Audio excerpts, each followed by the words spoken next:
everyone, my name is Kristin Hayes and I'm an independent Stampin' Up! Demonstrator, and I'm going to show you how to make this cute wedding card today. Before we start, I just wanted to say a couple of people have asked me how they know when I post a new video, and the best way to do it is to subscribe to my channel. There's a button down at the corner, and then to hit the bell notification, and that will notify you when I do post a new video, and I always appreciate it. Thank you so much. So to get started, we're going to use a base of smoky slate, and this is 8.5 by 5.5. Yes, 8.5 by 5. Oh my goodness, the measurement just totally went out of my brain. And I did score it at 4.25. So I'm just gonna fold that here, and I do have a bowling folder, so sometimes those things escape and I don't know where they go. So for this middle piece here, it's Petal Pink, and that is cut at 5.25 by 4. And what I've done is I've run it through the Big Shot. So let me get that out. So there is a small mix today of some retiring products and some products that are staying. Actually, I think only one retiring. I know this time with the catalog is sometimes frustrating because, for a demonstrator anyways, because I don't want to demonstrate something you can't buy, but yet there's a lot of great products that are retiring that you should take advantage of too while you still can. So I'm using the tufted embossing folder, and you just need, because it's a 3D folder, I don't know if you can see that, you only need one piece of the plate, the plastic plate. So I always place it on the top, otherwise you can crack your embossing folder, and we don't want that to happen. So I'm just going to run it through. There we go. We'll put that aside. And then you have, I just love this embossing folder. This is carrying over too. So this, you'll see, is nice. It's tufted, it looks quilted, but what I wanted to do is, you'll notice on the card, I add a little bit to each of the corners just to make it have that little bit more of a quilted look. And to do that, I use my chalk marker, and all I do is I just put a little dot on each little spot, and it goes much quicker than you would think. And you're just going to do that on the whole card. Just want to make sure you can see that those dots are picking up. So instead of you watching me do the whole thing, I did do one previously, so we will just adhere that to our card base.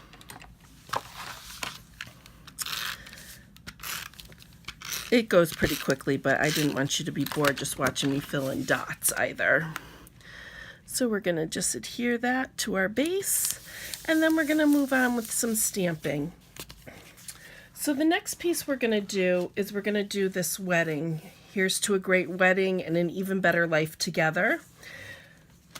So for that, excuse me, I have a piece of Whisper White, and it's cut at 4 by 1.5 inches.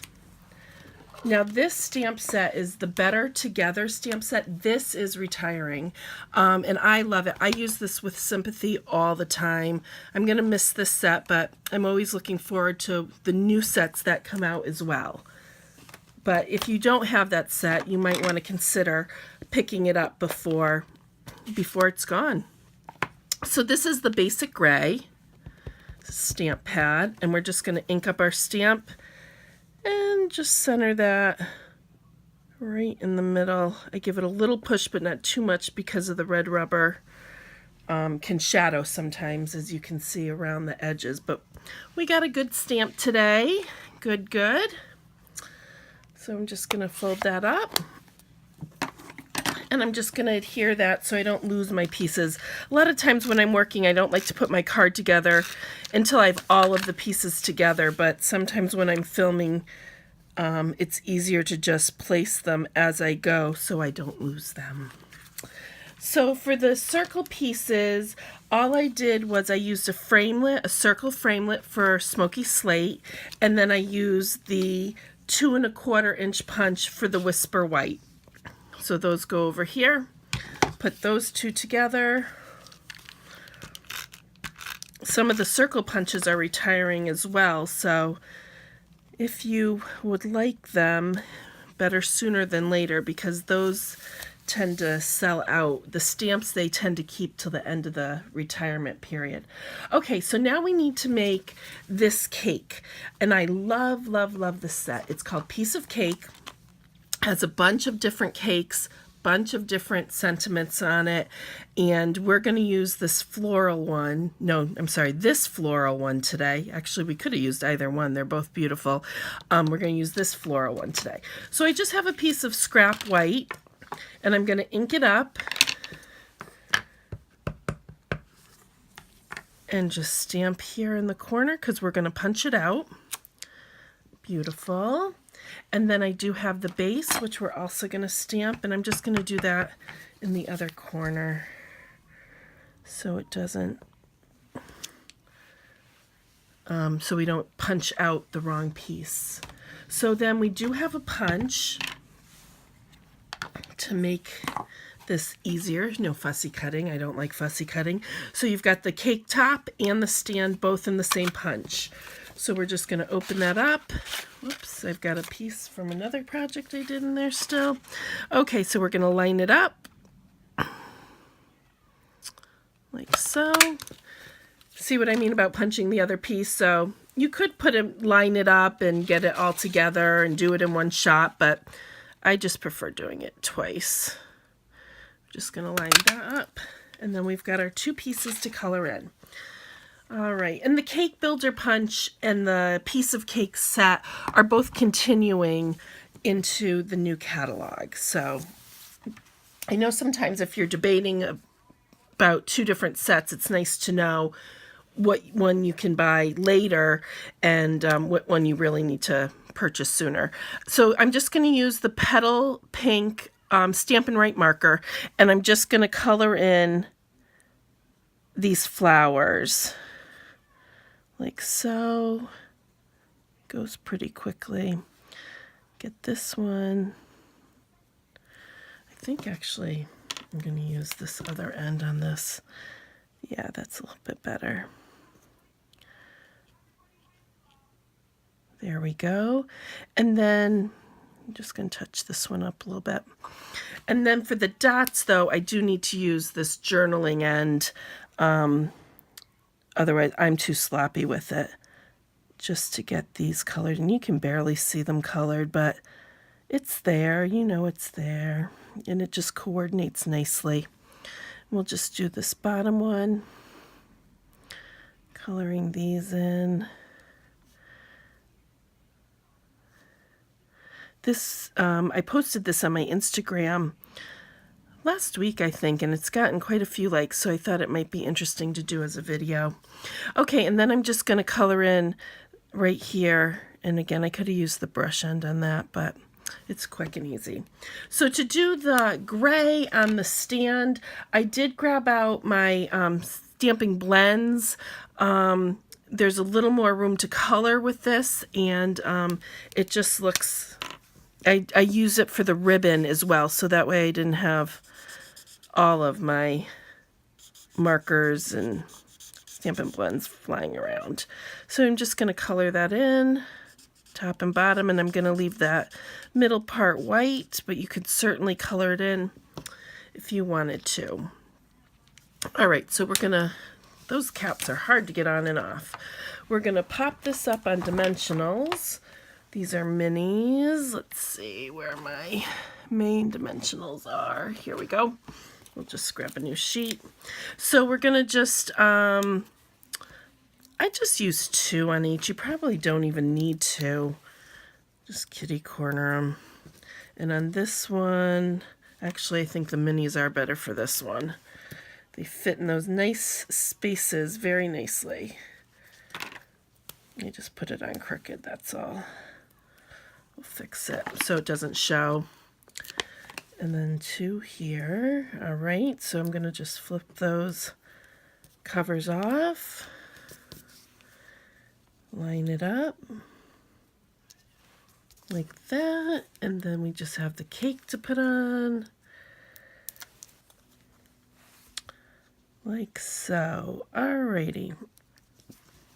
So I'm not going to put this piece on yet because I want to work with the ribbon first. So to get the ribbon, I have a piece cut for this little piece right here. This is the silver, the metallic edge silver and white ribbon. And what I've done is I've just colored it in with my stamping blend. And I think I used the light one. Let's see. And you just want to color in. Yep. It'll dry. This part I've already done, so it looks two-toned right now, but it will dry the same color. And this is great. I love ribbon, and I never think we have enough ribbon in enough colors. And so having a white ribbon and your stamping blends really can stretch your ribbon out further and make it more versatile because you can make it any color you would like. So then you can see it right now where it had dried and where it's a little bit wet. You could let this dry before you put it into a bow or before you worked with it, but it's fine really to work with now too. So I'm just going to make a bow. I'm not the best bow maker, but they're not too bad. All right, and then I'm just going to fuss with it until I get it to look how I want it to look.